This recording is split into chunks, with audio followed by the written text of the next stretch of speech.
Shalom, selamat pagi Bapak, Ibu, Saudara, Saudari terkasih dalam nama Tuhan Yesus. Mengucap syukur pagi hari ini kita diberikan kesempatan untuk kita kembali datang beribadah, menyembah, memuji, memuliakan nama Tuhan.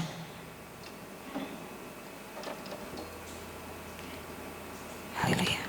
Namun sebelum itu saya berikan waktu sejenak untuk Bapak, Ibu, Saudara datang secara pribadi kepada Tuhan.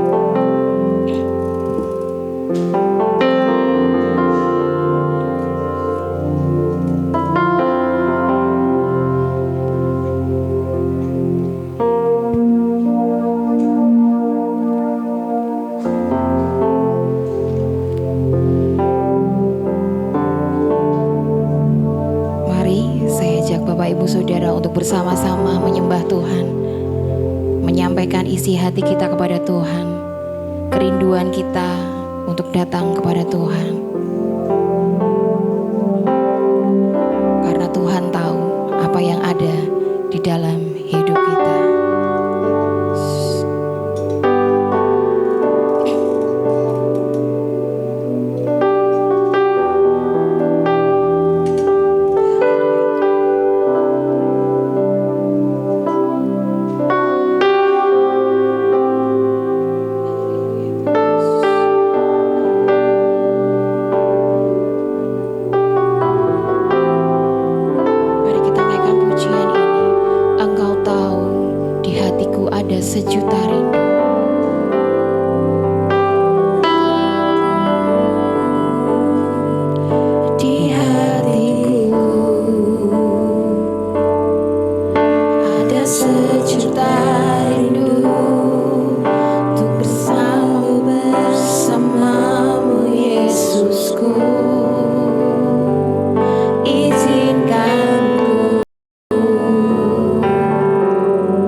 Senangkan hati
Ampuni Tuhan atas segala pelanggaran dosa yang telah kami perbuat. Layakkan kami Tuhan untuk kami datang ke hadirat-Mu Tuhan. Saat ini Yesus, berkati, urapi kebaktian pagi hari ini dari awal hingga sampai akhirnya. Kami serahkan setiap kami yang datang kepadamu Tuhan dengan merendahkan diri. Biarlah kami nanti Tuhan pulang tidak seperti kami datang. Kami pulang dengan penuh sukacita. Kami pulang penuh dengan berkat, urapan yang asalnya daripada Engkau. Ya Yesus, terima kasih Tuhan, terima kasih. Di dalam nama Tuhan Yesus, mengucap syukur dan berdoa. Haleluya, amin. Saya mengajak Bapak Ibu Saudara untuk bangkit berdiri. Mari kita lebih dalam menyembah Tuhan. Karena Tuhan adalah satu-satunya Tuhan yang setia, Tuhan yang nyata dalam sepanjang kehidupan.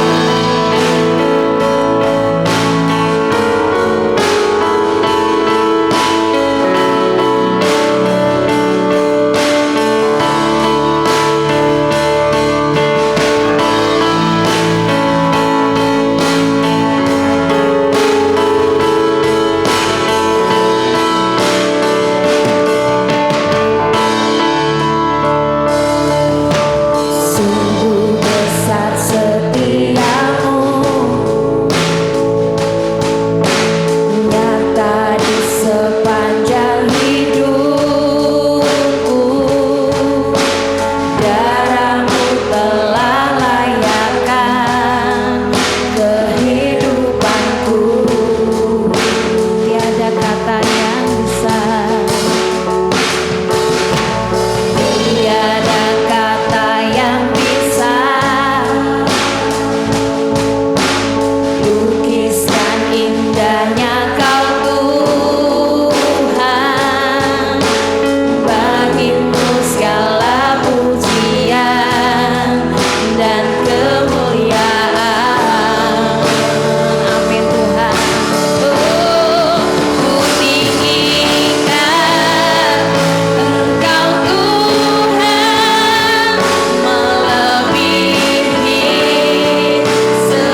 Bapak Ibu Saudara terkasih dalam nama Tuhan Yesus.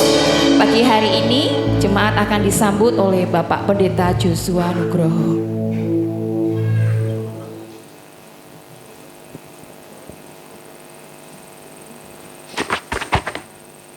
Shalom. Mari saudaraku kita tunduk kepala sejenak. Tuhan kita adalah Allah yang besar, Raja yang besar yang mengatasi segala hal. Dialah yang menciptakan langit, bumi, laut dengan segala isinya, dan kasih setianya untuk selama-lamanya. Pertolongannya kepada kita melebihi dari yang segala kita pikirkan dan doakan. Kiranya rahmat, anugerah, dan berkat-Nya di dalam Yesus Kristus turun bagi jemaat di dalam ibadah pagi ini. Amin. Selamat pagi saudara-saudaraku yang dikasihi Tuhan. Kita mengucap syukur atas kasih kemurahan Tuhan yang sudah menyertai, memberkati kita, memelihara hidup kita dengan baik dan sempurna, sehingga pada pagi hari ini kita dapat bersama-sama bersekutu, beribadah kepada Tuhan.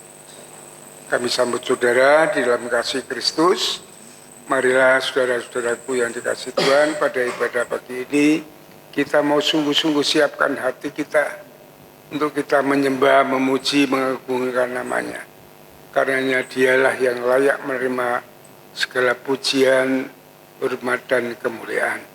Kita siapkan hati kita, telinga kita, pikiran kita fokus kepada firman Tuhan, sehingga sungguh firman Tuhan itu menjadi berkat bagi kita semuanya. Selamat beribadah, Tuhan memberkati. Amin.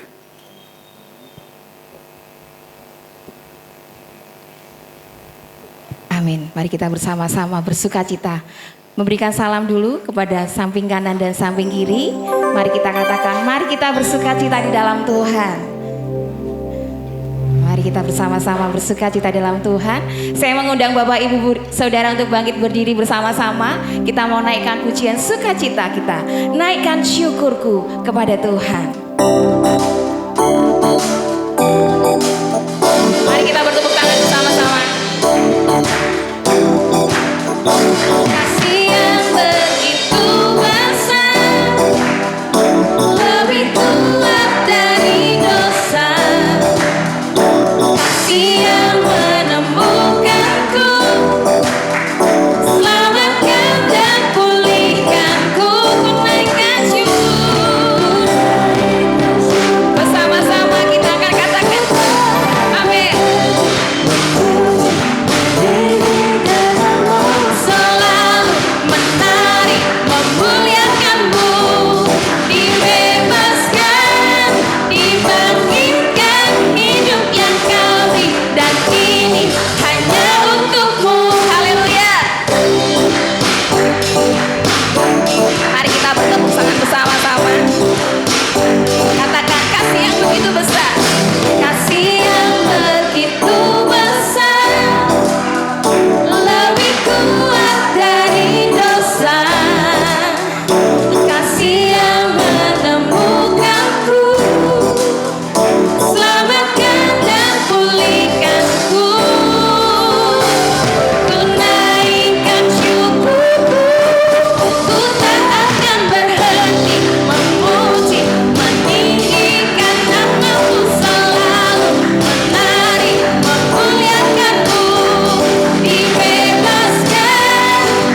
Bahkan kita harus berlari untuk mengejar masa depan kita di dalam Tuhan. Ku kan tetap berlari.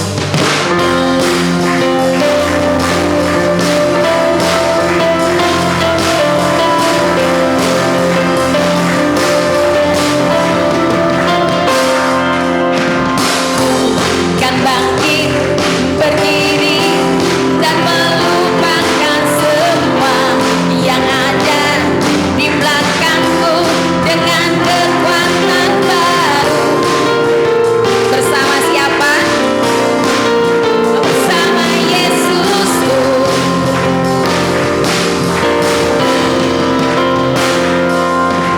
Tak ada yang dapat menghalangi kuasa-Mu, tak ada yang dapat menggagalkan rencana-Mu. Karena rencana Tuhan begitu besar, sempurna dan benar, ajaib dan kekal selama-lamanya.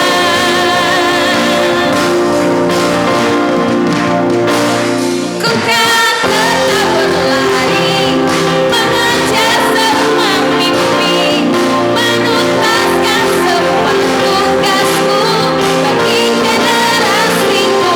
Ku kan terus berlari, tinggalkan masa lalu, mengerjakan mau-Mu Tuhan bagi kemuliaan-Mu. Mari kita bersama-sama bangkit. Kan bangkit, berdiri, dan melupakan semua yang ada di belakangku dengan kekuatan baru.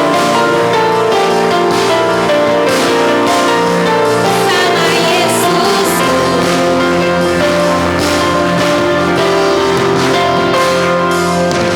Tak ada yang dapat menghalangi kuasa-Mu, tak ada yang dapat menggagalkan rencana-Mu. Sempurna dan benar, ajaib dan kekal selama-lamanya.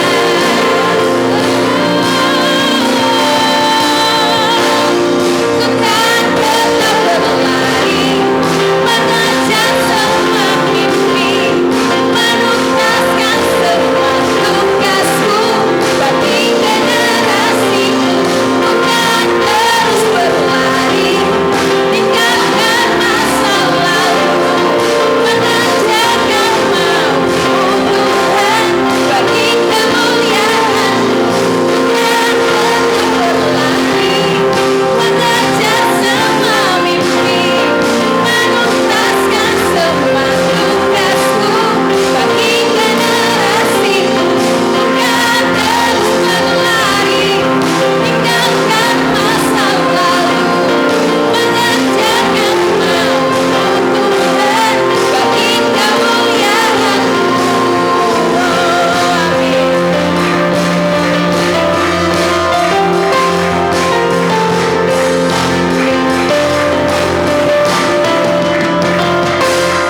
Silakan duduk kembali, Bapak Ibu Saudara-saudari yang terkasih dalam nama Tuhan Yesus. Mari kita membuka Alkitab kita Bacaan pagi hari ini diambil dari kitab Kolose. Kolose pasal yang keempat, ayat 5 sampai 6. Kolose pasal yang keempat, ayat 5 sampai 6. Singkat akan membantu membacakannya. Kolose pasal yang ketiga, ayat yang kelima sampai yang keenam, beginilah firman Tuhan. Hiduplah dengan penuh hikmat terhadap orang-orang luar, pergunakanlah waktu yang ada. Hendaklah kata-katamu senantiasa penuh kasih, jangan hambar, sehingga kamu tahu bagaimana kamu harus memberi jawab kepada setiap orang. Amin. Amin. Demikianlah firman Tuhan yang nanti akan disampaikan oleh hambanya.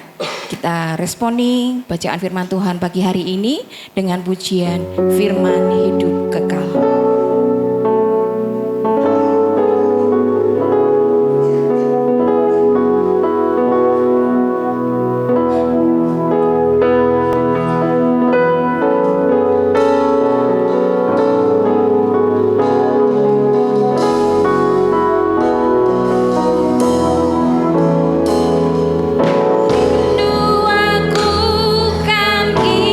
Injilnya, firman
Shalom. Shalom. Selamat pagi. Apa kabar? Kami KPW Petrus dan KPW Kanaan mau mempersembahkan lagu pujian yang berjudul Kalau Ku Cari Damai. Musik. Ku dapat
Puji nama Tuhan. Seperti pujian tadi, saat kita mencari damai, saat kita hilang arah, hanya satu jawabannya, hanya Yesus jawaban semuanya. Mari kita persiapkan hati kita untuk kita menerima firman Tuhan. Karena di dalam firman Tuhan kita juga akan menemukan jawaban yang akan kita cari. Apapun yang terjadi dalam hidupku ini tidak akan pernah aku ragukan karena kasih-Mu Tuhan.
Mari kita berdoa untuk firman Tuhan. Bapa di surga, Bapa yang Maha Kudus, mulia nama-Mu Tuhan. Bapa yang baik yang mengasihi kami, Tuhan Yesus Juru Selamat kami. Kami naikkan syukur kepada-Mu atas kasih kemurahan-Mu. Engkau yang sudah melindungi, menaungi, dan memberkati kami, memelihara hidup kami dengan baik dan sempurna. Saat itu kami datang ke hadirat-Mu, bersujud syukur, menyembah Engkau, muji dan memuliakan nama-Mu. Ampuni segala kekurangan, kelemahan, pelanggaran dosa yang kami lakukan. Sucikan, layakkan kami sehingga kami berkenan untuk beribadah kepada Tuhan. Dan terkhusus sebentar lagi kami akan mendengarkan sebagian dari kebenaran firman-Mu. Kami mohon berkat-Mu turun atas kami. Roh Kudus mengurapi pikiran dan hati kami, menyiapkan telinga kami juga untuk kami mau mendengarkan kebenaran firman-Mu. Sehingga firman Tuhan boleh kami mengerti, boleh kami pahami, menjadi berkat bagi kami. Hamba-Mu yang akan menyampaikan penuh dengan kekurangan, kelemahan, bahkan tidak ada apa-apanya di hadapan-Mu. Kami mohon berkat Tuhan urapan-Mu yang maha tinggi atas hamba-Mu.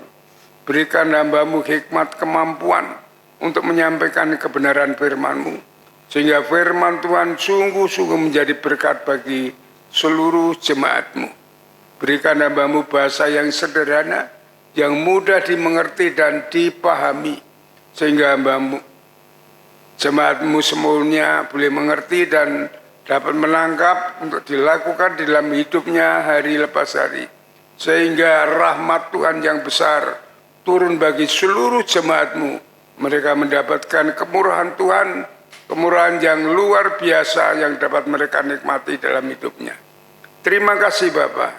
Terima kasih Tuhan, kami serahkan saat pemberitaan firman ini dari awal hingga akhir ke dalam tangan kemurahan-Mu.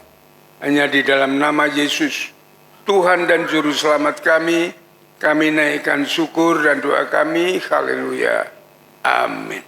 Silakan duduk kembali saudara-saudaraku yang dikasihi. Saya ingin menyampaikan firman Tuhan yang berjudul hidup penuh dengan hikmat. Hikmat ini tidak populer, tidak pernah disinggung di dalam khotbah maupun di dalam pembicaraan diskusi yang lainnya.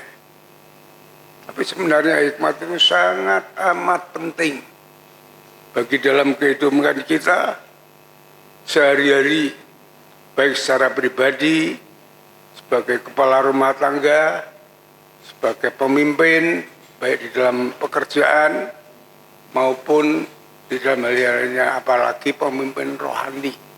Ya. Hikmat ini yang dapat memberikan menyelesaikan masalah, memberikan jawab yang benar, untuk dapat memimpin dalam kehidupan ini. Yang terpenting dapat memutuskan sesuatunya dengan baik, ya, untuk menuntun dalam kehidupan. Saudara-saudaraku yang dikasihi Tuhan, pada masa sekarang banyak pengajaran, ya, munculnya fenomena-fenomena yang dapat mempengaruhi hidup masa depan yang baik. Ya. Banyak aliran kepercayaan, agama bermacam-macam, ilmu pengetahuan tidak sedikit. Katanya baik, semua memberikan apa yang baik. Tetapi saudara-saudaraku yang dikasihi Tuhan, kenyataannya hidup ini yang kita alami saat ini penuh dengan kekerasan. Hidup yang menghalalkan segala cara. Apa yang dikatakan oleh para pemimpin, baik pemimpin apapun juga, ya, itu tidak sesuai dengan apa yang diperbuat. Kenyataannya korupsi semakin merajalela, bahkan mengadakan hal-hal yang baru untuk dapat mudah berkorupsi. Sudah lihat begal di mana-mana, dari anak-anak sudah mulai membegal. Kemarin saya lihat di TV ada anak 10 orang membegal orang sampai orang itu dibunuh. Orang bertanya-tanya, Mengapa dapat ini terjadi? Kemunafikan, mementingkan diri sendiri, itu marak di mana-mana, saudara. Kita hidup di dalam alam yang demikian ini. Saudaraku yang dikasih Tuhan, lalu apa yang harus kita lakukan? Kita akan melihat pengajaran dari firman Tuhan untuk mengantisipasi agar peristiwa ini tidak terjadi, khususnya di dalam keluarga kita, ya, lingkungan kita, gereja kita. Kita dapat mengajarkan, kita dapat memberi jawab, kita dapat memimpin, sehingga jiwa karakter keluarga anak kita, karakter gereja menjadi berperan dan menjadi baik. Ya.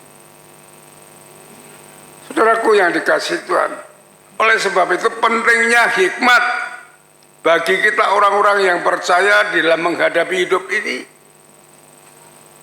sehingga kita dapat berbicara, kita dapat memberi jawab, kita dapat mengajar orang lain dengan tepat dan benar. Juga hikmat akan dapat menuntun, memimpin, memberi pengertian yang benar menuju hidup yang sejahtera dan bahagia. Coba kita lihat di dalam Amsal pasal yang ketiga.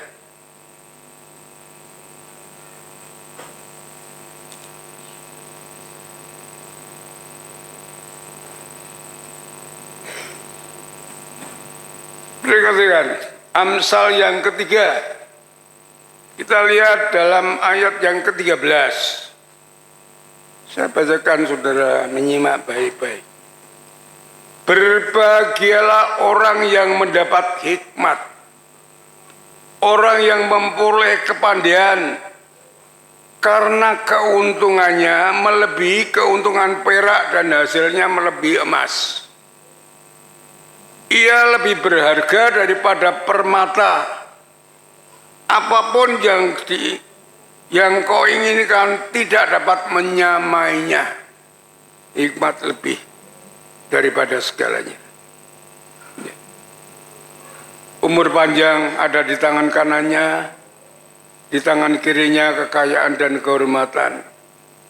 Jalannya adalah jalan yang penuh bahagia. Segala jalannya sejahtera semata-mata. Ia menjadi pohon kehidupan bagi orang yang memegangnya. Siapa yang berpegang kepadanya disebut berbahagia. Itu orang yang mempunyai hikmat itu demikian, saudara. Saudara-saudaraku yang dikasih Tuhan, hikmat juga menjadikan hidup yang berhasil. Coba kita buka pengkhotbah ya, setelah Amsal ini pengkhotbah pasal yang ke-10.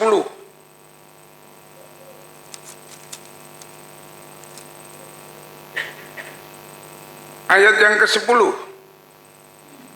Jika besi menjadi tumpul dan tidak diasah, maka orang harus memperbesar tenaganya. Tetapi yang terpenting untuk berhasil adalah hikmat. Tahu maksudnya? Kalau senjata itu tidak bisa untuk dikerjakan ataupun tumpul, orang harus mengandalkan dirinya sendiri untuk memakai senjata itu dengan tenaga yang apapun juga.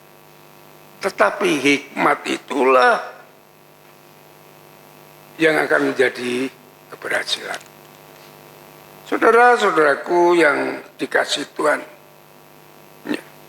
ini yang namanya mengambil keputusan yang tepat.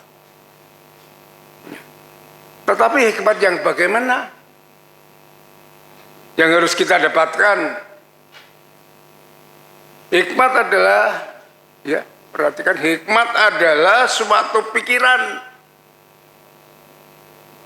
dengan bijaksana untuk mengambil suatu keputusan serta memberi jawab dan mengajar. Yang pertama,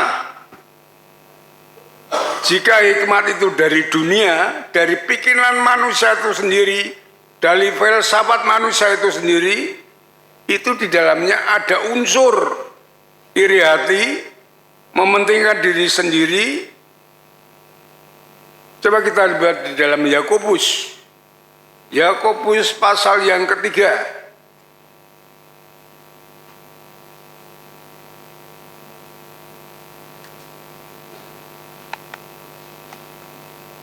Yakobus pasal yang ketiga, perhatikan ayat yang ke-14. Jika kamu menaruh perasaan iri hati dan kamu mementingkan diri sendiri, janganlah kamu memegang diri dan janganlah kamu berdusta melawan kebenaran.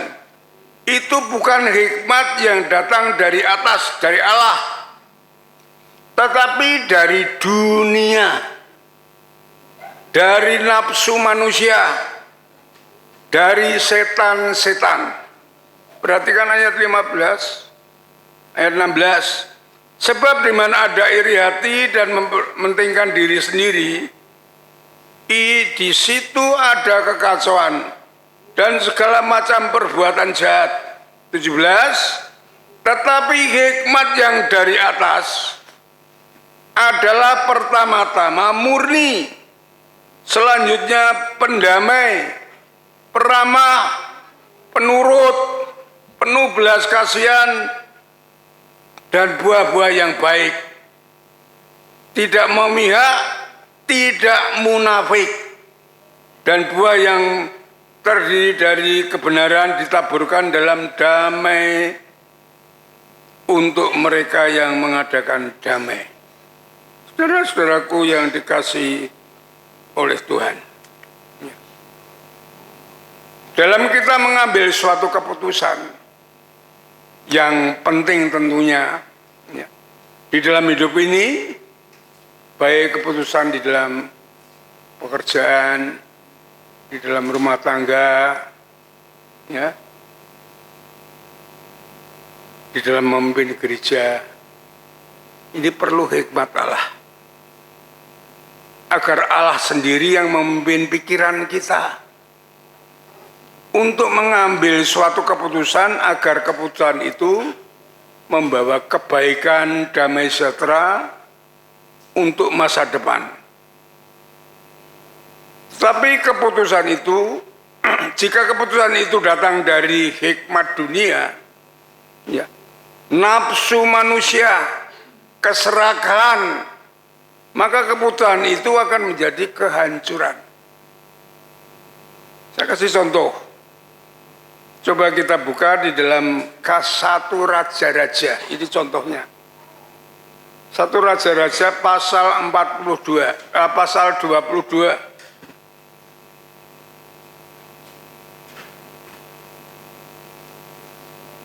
Ya, 1 Raja-Raja pasal 22. Ini kisah dari Raja Israel yang bernama Ahab bersama dengan Raja Yehuda yang bernama Yosafat.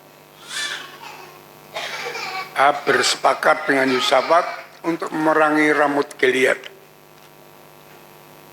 Tapi dua raja ini berbeda dengan hikmatnya, cara untuk memeranginya. Raja Ahab memakai hikmat dunia, dia memakai nabi-nabi palsu. Sedangkan Ahab dengan cara hikmat Allah, dia memakai firman Allah. Hasilnya berbeda sekali. Ahab Raja Israel hancur, sedangkan Yosafat Raja Yehuda walaupun direkayasa untuk mati, tetapi ada perlindungan. Ya, ada hikmat Allah yang menyertainya. Ya, Allah turut campur tangan sehingga Yosafat selamat. Ya. Coba kita lihat ya di dalam ayat 3 yang keempat dulu.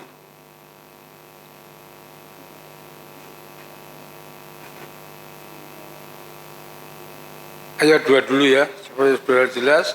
Pada tahun yang ketiga pergilah Yosafat Raja Yehuda kepada Raja Israel. Berkatalah Raja Israel kepada pegawai-pegawainya,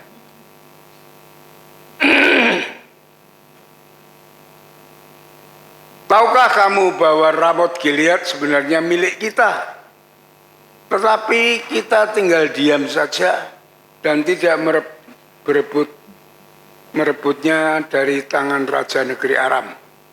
Lalu katanya Yosafat, maukah engkau pergi bersama-sama aku untuk memerangi Ramot Gilead?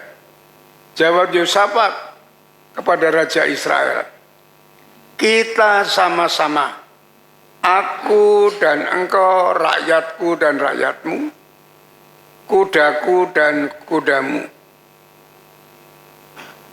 Ayat yang kelima. Tetapi Yosafat berkata kepada Raja Israel, baiklah tanyakan dahulu kepada firman Tuhan. Raja Yosafat. Lalu Raja mengumpulkan para nabi, kira-kira 400 orang. Ya. Dia bertanya kepada nabi itu, maka kata nabi-nabi itu, nabi-nabi palsu ini mengatakan, majulah, Tuhan akan menyerahkannya kepada tangan raja. Tapi ya Yosafat tahu. Yosafat bertanya, ayat yang ke-7, Yosafat bertanya, tidak adakah di sini seorang nabi Tuhan supaya dengan perantaranya kita dapat meminta petunjuk? Saudara-saudaraku yang dikasihi Tuhan, ya. Ditunjukkan memang itu. Namanya adalah Mika bin Jimlah. Ya. Kita lihat selanjutnya, peperangan itu terjadi di dalam ayat 34 dan 30 sampai 37. Ya.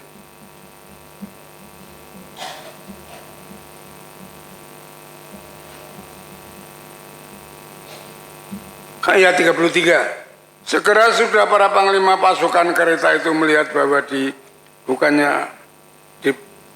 dibukanlah Raja Israel, maka mundurlah mereka kepadanya. Tetapi seorang menarik panahnya, mereka menembak dengan sembarangan. Ini siapa?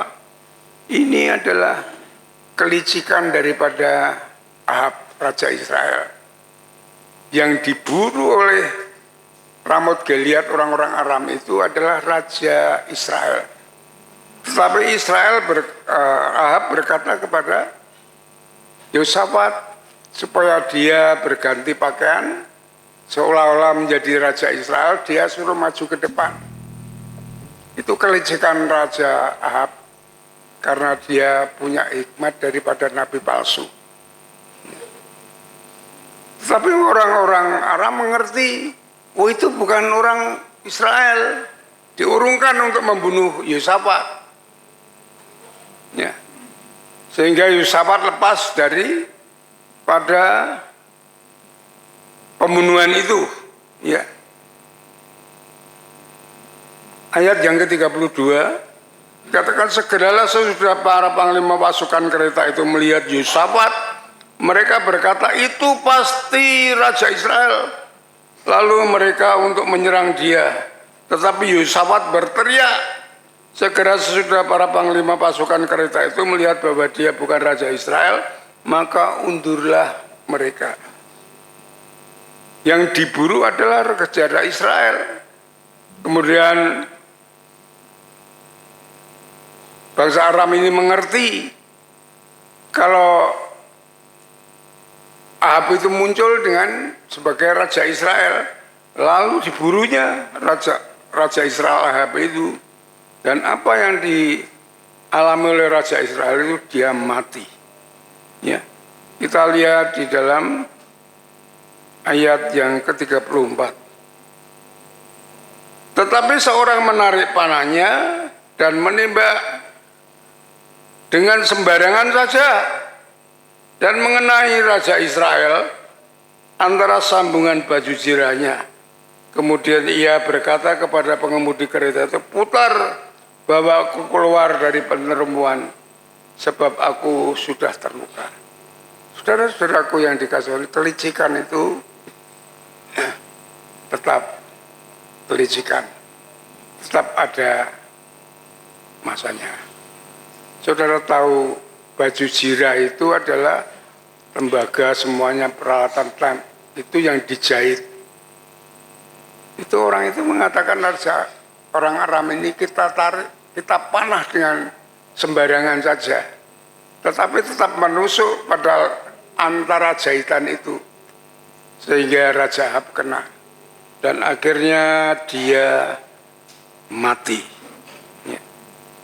Saudara-saudaraku yang dikasihi Tuhan, inilah pentingnya hikmat dari Tuhan atau hikmat dari manusia, dari iblis, dari segalanya.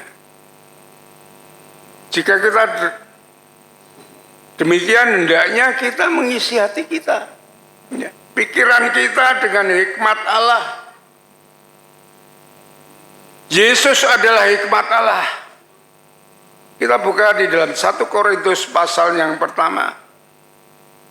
1 Korintus pasal yang pertama.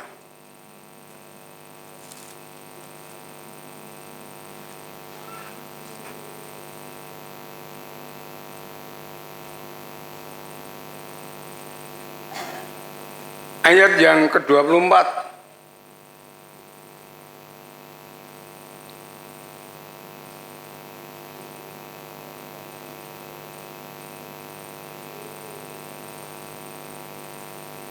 Tetapi untuk mereka yang dipanggil, baik orang Yahudi maupun orang bukan Yahudi, Kristus adalah kekuatan Allah dan hikmat Allah. Ya. Kristus adalah hikmat Allah. Kristus adalah, Yesus adalah firman Allah, firman yang hidup. Yohanes 1 ayat yang ke-14. Sehingga kalau kita mempelajari hikmat Allah, kita harus belajar tentang Yesus mengajar. Yesus itu saya selidiki, orangnya itu tegas. Bukan klemak-klemek seperti yang dibayangkan orang, karena yang dibayangkan dia mati disalibkan, tidak bisa berbuat apa-apa, lalu berbicara dengan anak kecil. Tidak, saudara. Yesus itu orangnya luar biasa. Saudara bayangkan kalau dia mengajar, ya, dengan 5.000 orang, ya, tanpa sound, ya. Saudara bayangkan suaranya seperti apa? Bisa diterima 5.000 orang. Suaranya seperti guru. Kita sekian sini harus pakai sound. 5.000 orang, saudara. Bahkan lebih diperhitungkan orang yang dikasih makan itu 13.000 bersama suami, bersama anaknya. Dia berkhotbah dengan 13.000 orang tanpa sound. Saudara, suaranya seperti apa? Dia menegur orang-orang Farisi, kamu oral berbudak, kamu harus bertobat. Keras, tegas. Ketika murid-muridnya, Tuhan ini suruh cari makan saja di rumah, kamu harus bertanggung jawab, kamu harus memberi makan mereka. Tegas, bukan klemak-klemek. Yesus itu luar biasa. Saya bayangkan orang luar biasa. Dan saudara-saudaraku yang kalau kita mau belajar kepada Tuhan Yesus untuk menerima hikmat Allah, kita pelajari dia, cara dia melayani, cara dia hidup. Perhatikan dengan seksama. Kalau dia adalah firman Allah, untuk kita mendapatkan firman itu, kita harus penuhi hati kita dengan firman Allah. Penuhi dengan Kristus. Sehingga hikmat itu ada pada kita. Yang dapat kita mengambil suatu keputusan yang benar. Memimpin yang baik. Memberi jawab secara bijaksana. Dengan benar. Itu sudah dikatakan dalam firman Tuhan. Kalau kurang, kita mungkin tidak mumpuni untuk belajar firman Tuhan, kita bisa minta kepada Tuhan hikmat itu. Kita lihat di dalam Yakobus pasal yang pertama.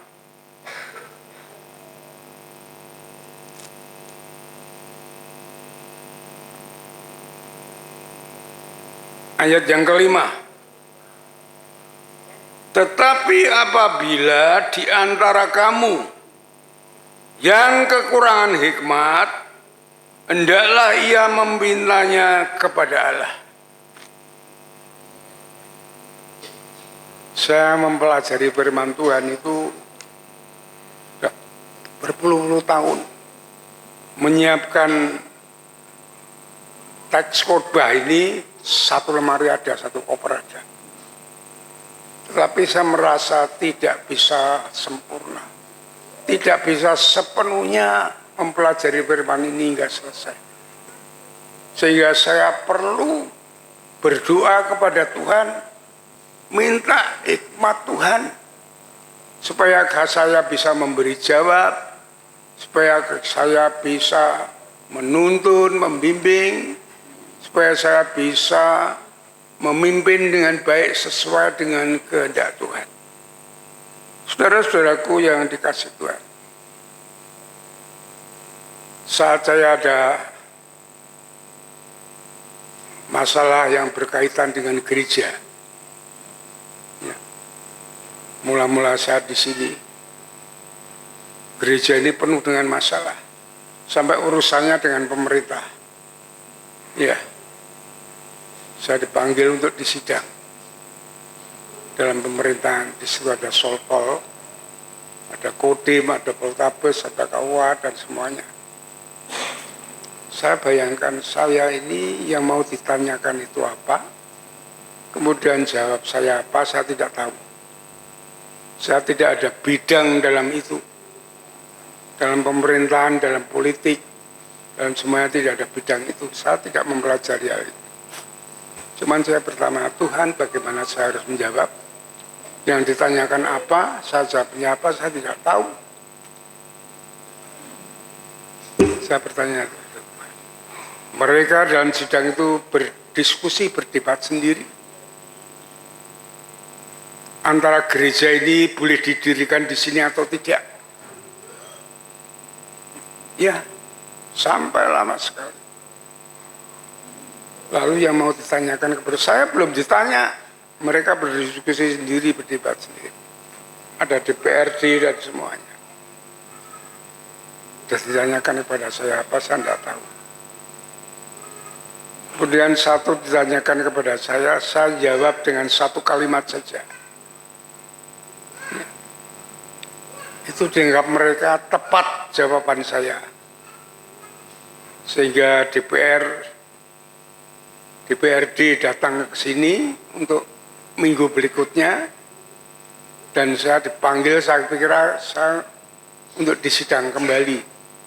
Tidak tahunya saya diberi surat keputusan didirikannya gereja di sini. Saudara tahu, kata-kata saya itu yang saya bingung itu diberi hikmat Allah. Sehingga satu kalimat saja dapat diterima. Coba kita lihat di dalam Lukas ayat pasal 21.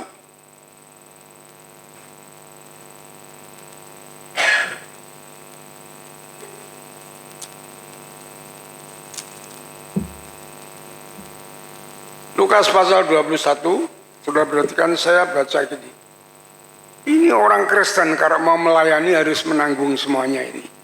Bukan enak-enak saudara. Dimanapun juga, siapapun juga. Kalau memang sungguh-sungguh mau melayani pasti ada masalah yang harus kita hadapi. Dan kita harus bisa memberi jawab dengan permasalahan itu. Dengan siapapun juga. Dengan apapun juga, sehingga kita dapat memberi jawab yang tepat. Itu memerlukan hikmat Tuhan. Perhatikan ayat Lukas 21, ayat yang ke-12. Tetapi sebelum semuanya itu kamu akan ditangkap dan dianiaya. Kamu akan diserahkan ke rumah-rumah ibadat dan penjara-penjara. Dan kamu akan dihadapkan kepada raja-raja dan penguasa-penguasa oleh karena namaku. Hal ini akan menjadi kesempatan bagimu untuk bersaksi. Ayat 14, sebab itu tetapkanlah di dalam hatimu, supaya kamu jangan memikirkan lebih dahulu pembelaanmu. Sebab aku, Yesus, sendiri akan memberikan kepadamu kata-kata hikmat, sehingga kamu tidak dapat ditentang atau dibantah lawan-lawanmu. Itu saudara-saudara pentingnya hikmat. Kita meminta hikmat, kita belajar firman Tuhan untuk menerima, mendapatkan hikmat. Kita selalu berdoa kepada Tuhan, minta hikmat dari Tuhan. Supaya Allah sendiri yang akan memberikan hikmat kepada kita, sehingga kita dapat memberi jawab, dapat memutuskan segala sesuatu yang penting untuk masa depan yang baik. Saudara-saudaraku yang dikasihi Tuhan,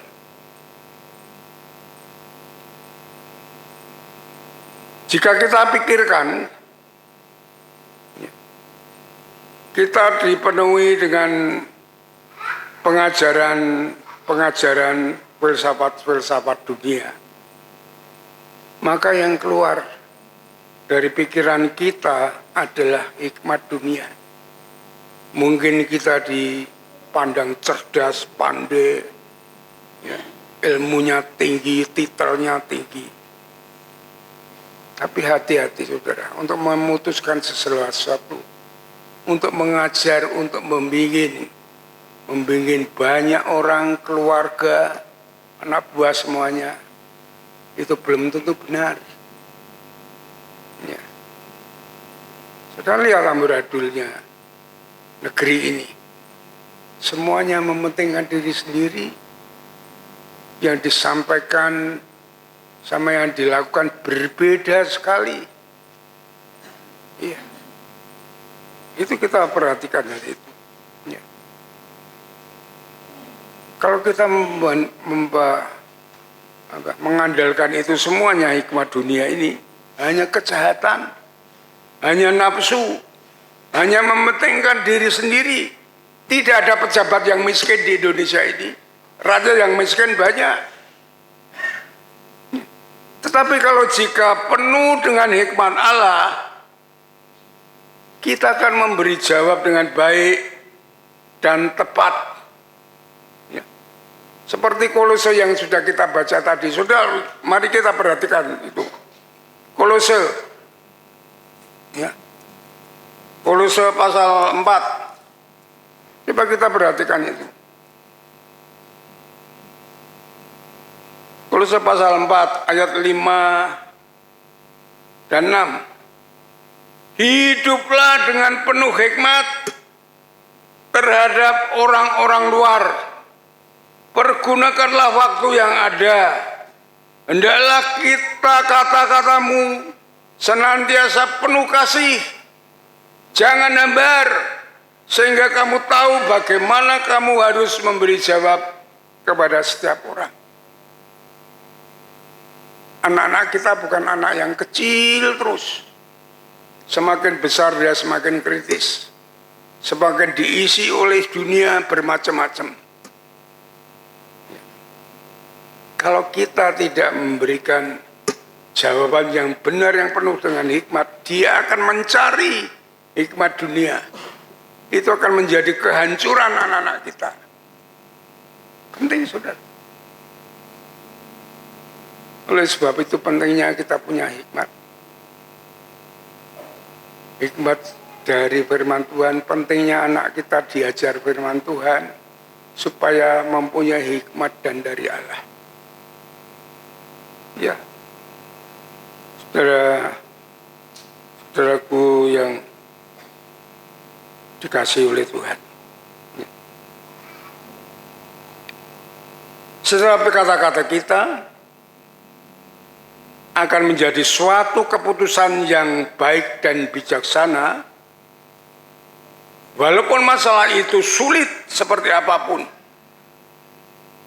Contoh, Salomo, waktu ada dua orang perempuan meminta keadilan dengan Salomo tentang satu anak yang diperebutkan. Ya. Lalu Salomo, semua orang kan bingung. Satu anak diperebutkan dua orang. Orang satu rumah lagi. Apa yang dikatakan Salomo dengan hikmatnya? Ambil pedang, akan aku belah dua. Kamu separuh, kamu separuh. Disitulah hikmat Tuhan. Menunjukkan bahwa siapa yang salah, siapa yang benar. Yang satu bilang betul, separuh-separuh. Yang satu bilang jangan. Saya mengasihi anak itu. Di sini kelihatan bahwa orang yang mengasihi anak itu, itulah yang ibunya yang sebenarnya. Saudara bisa baca nanti dipelajari 1 Raja-Raja pasal 3 ayat 16 sampai 28. Itu kisahnya.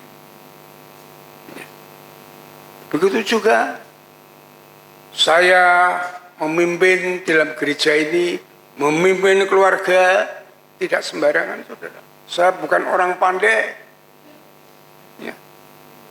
Saya orang-orang biasa saja, saya hanya mengandalkan Tuhan. Sehingga gereja ini dapat bertumbuh dengan baik. Kalau tidak, gereja itu akan stagnan, berhenti di tengah jalan, bahkan hancur hancur. Itu yang sudah terjadi gereja ini sebelum saya. Saudara ikut retreat semuanya. Ya. Saudara harusnya mendapatkan berkat daripada retreat itu. Bukan hanya piknik. Ada dua pembicara. Yang satu Bapak Andi Wibowo, yang satu Profesor Christine Wibowo. Apa yang saudara dapatkan? Semuanya hebat, semuanya baik.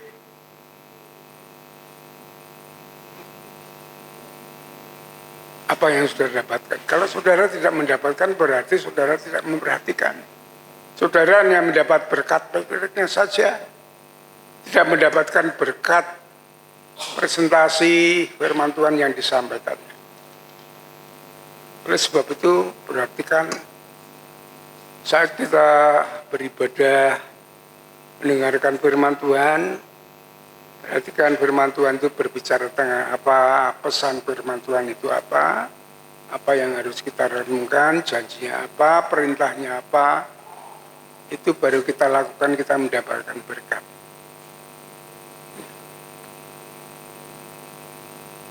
Ibu Christine, itu orang pandai namanya profesor. Dia menyampaikan tentang ilmu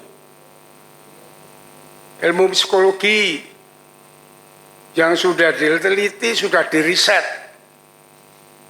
Hasilnya demikian yang disampaikan. Umpamanya mengatur uang, nanti saudara akan paham ini. 40% itu harus menjadi pokok yang tidak dapat diolah alik.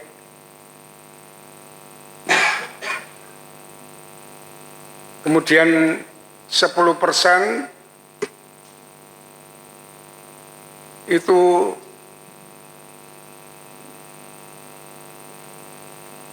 itu apa kemarin? 10% itu untuk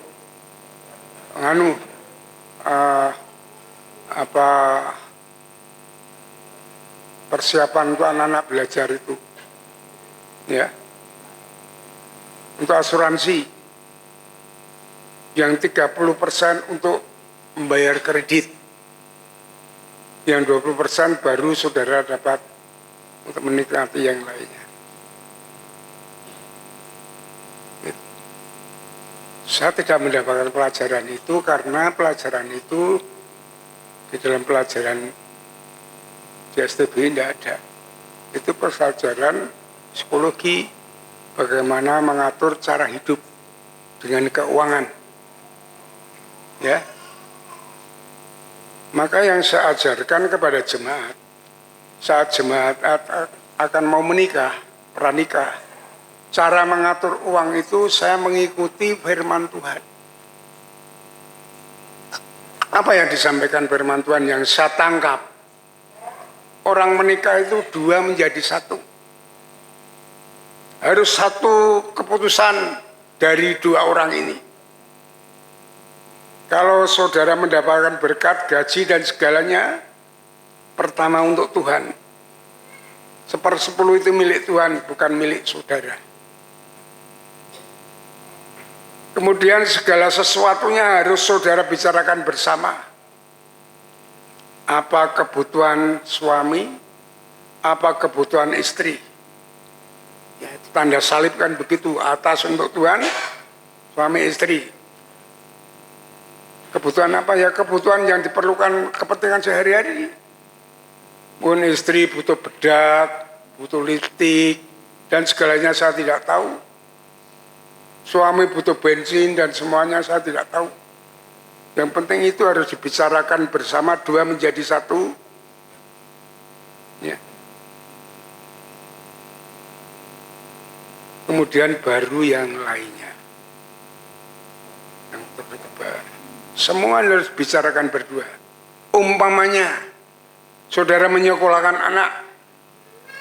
Ini anak di sekolahan di negeri saja tidak bayar. Tapi pendidikannya terbatas. Apalagi pendidikan agamanya kurang. Yang satu lebih baik disekolahkan di swasta yang maju, yang ini tapi biayanya tinggi. Nah, itu harus dibicarakan bersama.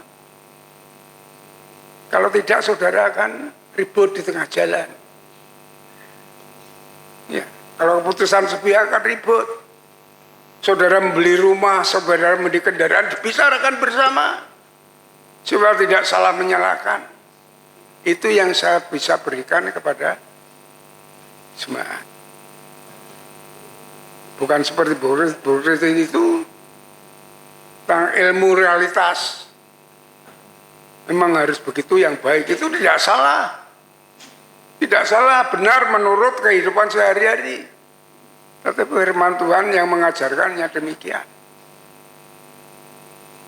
Dan Pak Andi Wibowo itu saya anggap itu luar biasa. Karena apa? Karena yang disampaikan adalah pengalaman hidup bersama dengan Tuhan. Bukan ilmu dunia. Dia mengalami sendiri. Disampaikan bahwa iman dan doa itu dapat menanggulangi segala masalah. Baik masalah ekonomi, pekerjaan maupun masalah sakit penyakit. Maka dia tegaskan, percaya bukan hanya segala percaya. Cuman sayangnya sebenarnya saya ingin dia menjelaskan arti percaya. Yang diartikan adalah iman. Iman bukan hanya sekedar iman. Yang dia alami bersama-sama dengan Tuhan. Sehingga imannya itu menggerakkan hati Tuhan. Doanya menggerakkan hati Tuhan, sehingga istrinya yang sakit berat seperti apapun bisa ditanggulangi dengan iman dan doa. Ekonomi yang melorot tajam seperti apapun dapat ditanggulangi dengan iman dan doa. Orang yang punya pinjaman dengan dia yang bertahun-tahun tidak membayar, saat dia kritis dia mau membayar sehingga dapat menyekolahkan anaknya sehingga menjadi dokter. Itu yang kita pelajari, saudara. Memang Bu Christine bilang kamu harus mengasihi suamimu, istrimu seperti kamu mengasihi saat muda. Firman Tuhan pun mengatakan demikian. Ya. Di dalam Pengkhotbah 9 ayat 9 dikatakan, kasihilah pasangan hidupmu, istrimu sejak masa mudanya. Sama, kamu harus setia sampai mati. Itu dalam Maleakhi pasal 2 ayat 5. Firman Tuhan lebih sempurna daripada pengetahuan dunia. Kalau kita mau mempelajari firman Tuhan, mau menyelidiki, mau menikmati, ya. Dan saudara-saudaraku yang dikasih Tuhan, jika kata-kata kita yang penuh dengan hikmat Allah terus akan membangun setiap orang, juga anak-anak kita menuju hidup yang berhasil, hidup yang penuh kasih, hidup yang penuh dengan damai sejahtera. Coba saya kalau memimpin gereja ini dengan keluarga saya, dengan ambisi saya, dengan kemampuan saya, ya, dengan kekuatan saya, gereja ini seperti yang mula-mula tidak akan bertumbuh. Rumah tangga saya pun akan hancur. Iya, saudara. Pentingnya kita harus menggali, mempelajari firman Tuhan, meminta hikmat Tuhan, hingga firman Tuhan itu akan membentuk pikiran dan hati kita penuh dengan hikmat Allah. Ya. Jadi saudara-saudaraku yang dikasihi Tuhan, hidup penuh dengan hikmat Allah itu kita dapat mengambil suatu keputusan,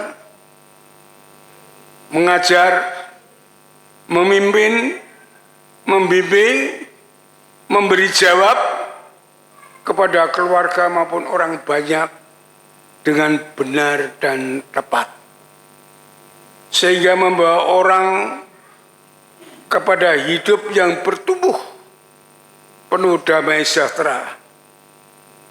Ini yang namanya hidup yang berhasil.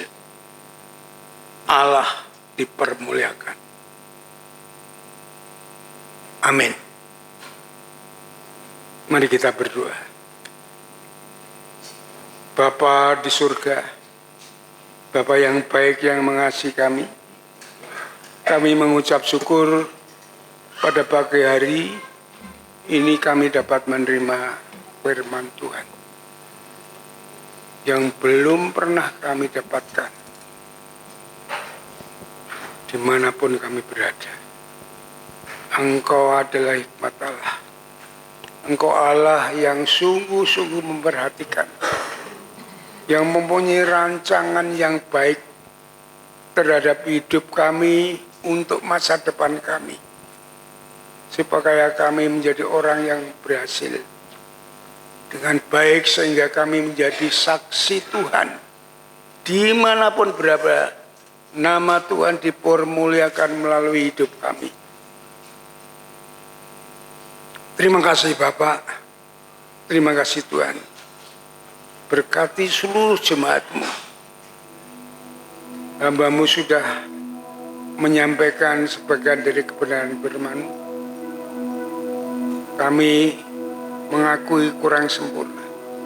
Oleh sebab itu kami mohon Roh Kudus sendiri memberi pengertian, lebih luas, lebih dalam akan hikmat Tuhan, akan firman Tuhan, sehingga dapat dipakai, dimiliki oleh seluruh jemaatmu, dan diterapkan dalam hidup sehari-hari, dimanapun dia berada. Sehingga dia menjadi orang yang damai, sejahtera, sukacita, keberhasilan akan dimiliki, menjadi saksi Tuhan, nama Tuhan dipermuliakan melalui hidupnya. Terima kasih Tuhan, terima kasih Bapa. Kami serahkan semua dalam kemurahan-Mu, menjadi dalam nama Yesus kami naikkan syukur dan doa kami. Haleluya, amin. Mari kita sambut firman Tuhan, kita responi, kita mau berdiri bersama-sama dengan pujian terhubung.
Tiba saatnya kita akan membalikan berkat yang asalnya daripada Tuhan melalui persembahan, Dalam Maleakhi 3 pasal yang ke-10, bawalah seluruh persembahan persepuluhan itu ke dalam rumah perbendaharaan, supaya ada persediaan makanan di rumahku.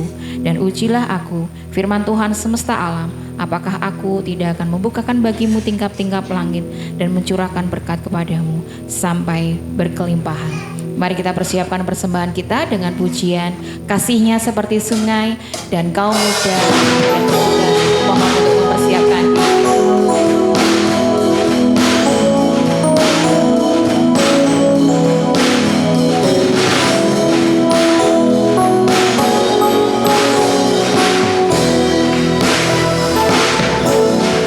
Kasihnya seperti sungai,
kita berdoa menyerahkan persembahan ini dalam nama Tuhan. Allah Bapa yang berada dalam kerajaan surga, Allah yang kami sembah dalam nama Tuhan Yesus, mengucap syukur Tuhan karena kasih-Mu yang luar biasa dalam kehidupan kami, dan firman Tuhan yang telah kami dengar supaya menjadi pedoman dalam kehidupan kami.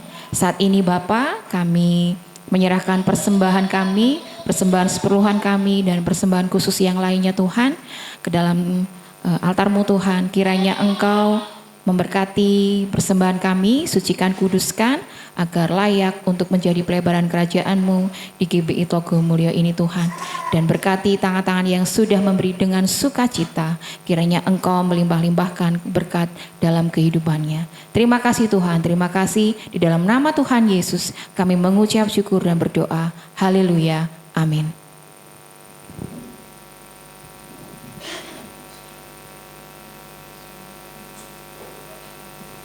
Saat ini kita akan mendengarkan pengumuman dan berita sepekan yang akan disampaikan oleh Bapak Diakon Ari.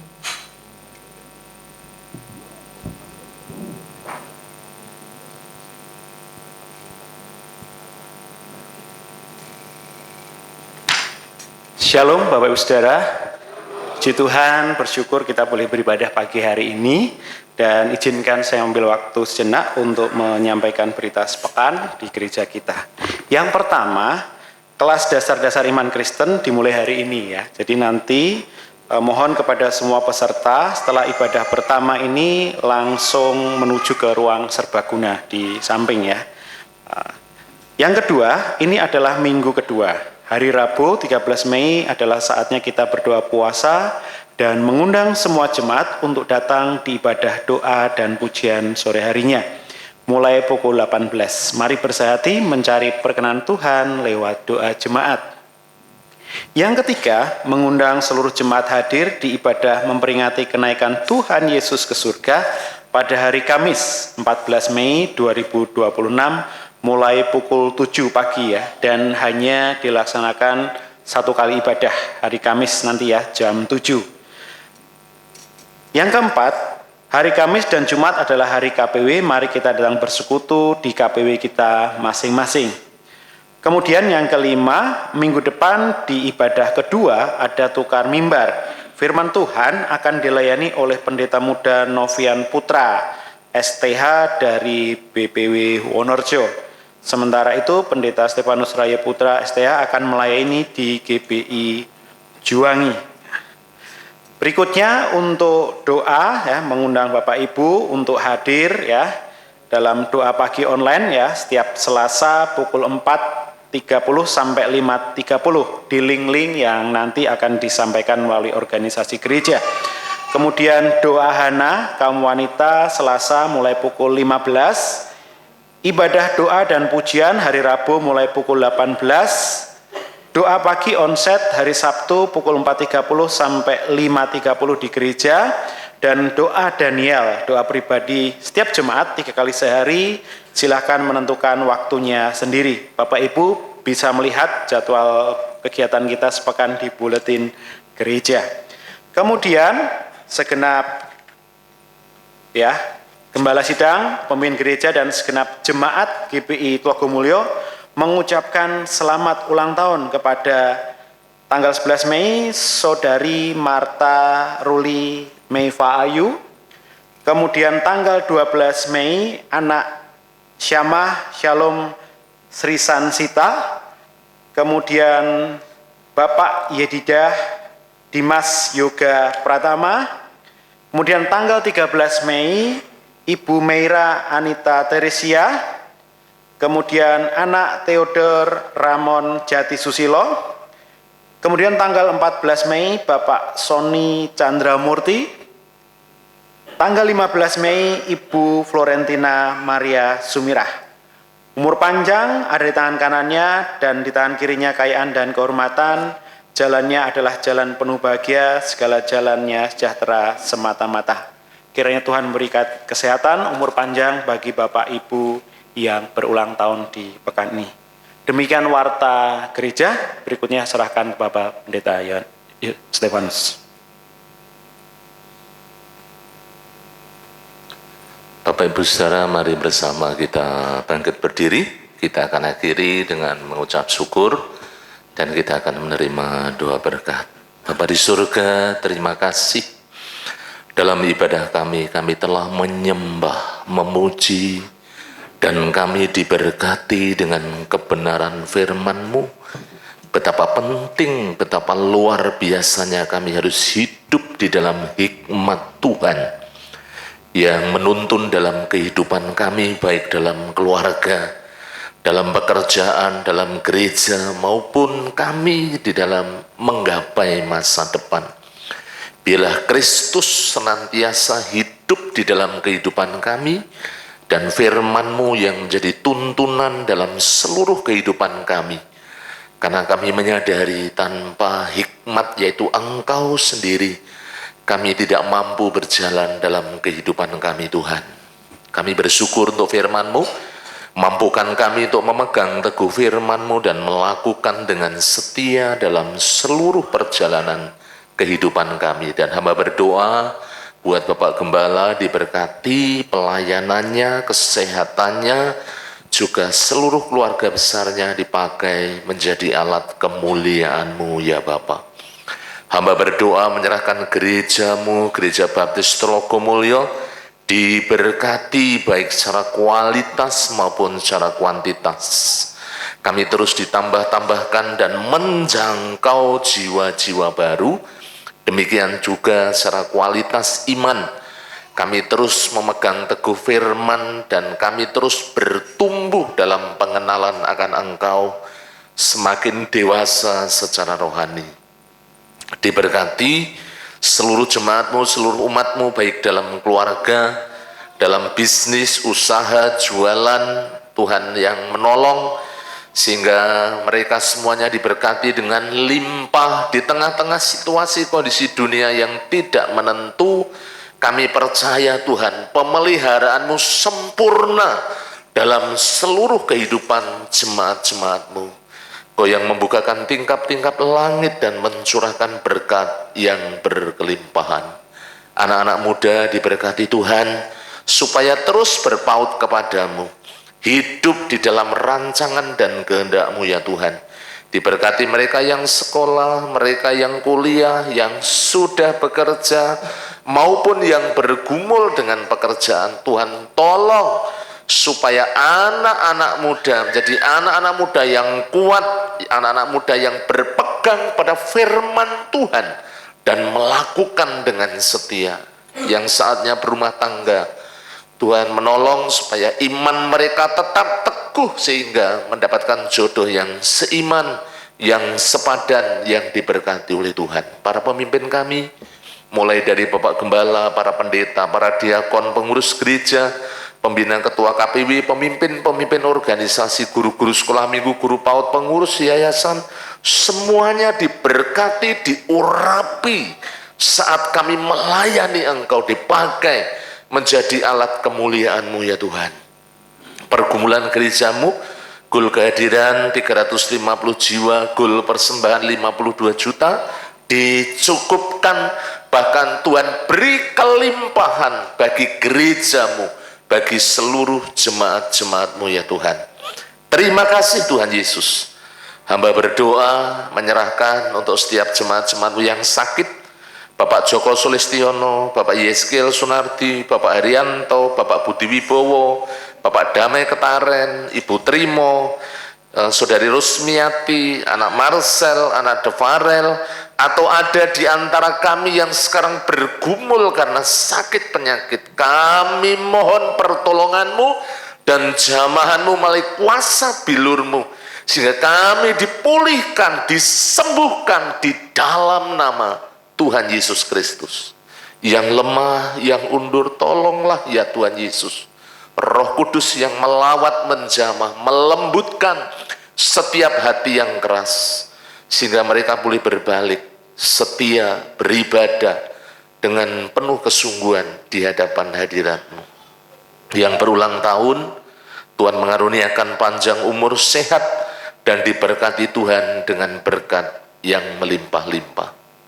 Sebentar Kami bersama akan mengakhiri dalam ibadah kami, dan kami akan melanjutkan dengan kelas keanggotaan juga sekolah minggu. Diberkati seluruh jemaatmu.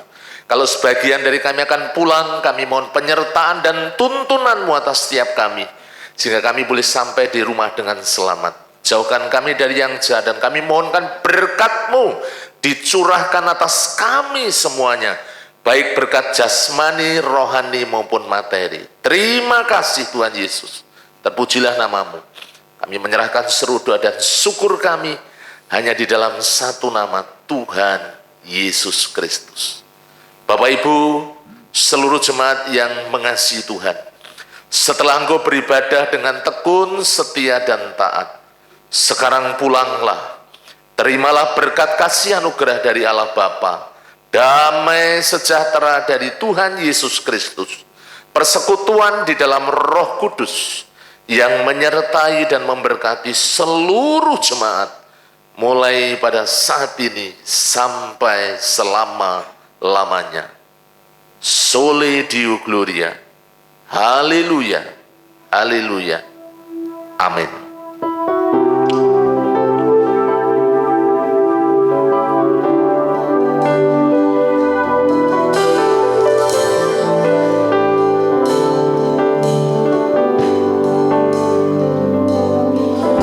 Terima kasih Tuhan untuk kasih setiamu yang ku alami dalam hidupku. Terima kasih Yesus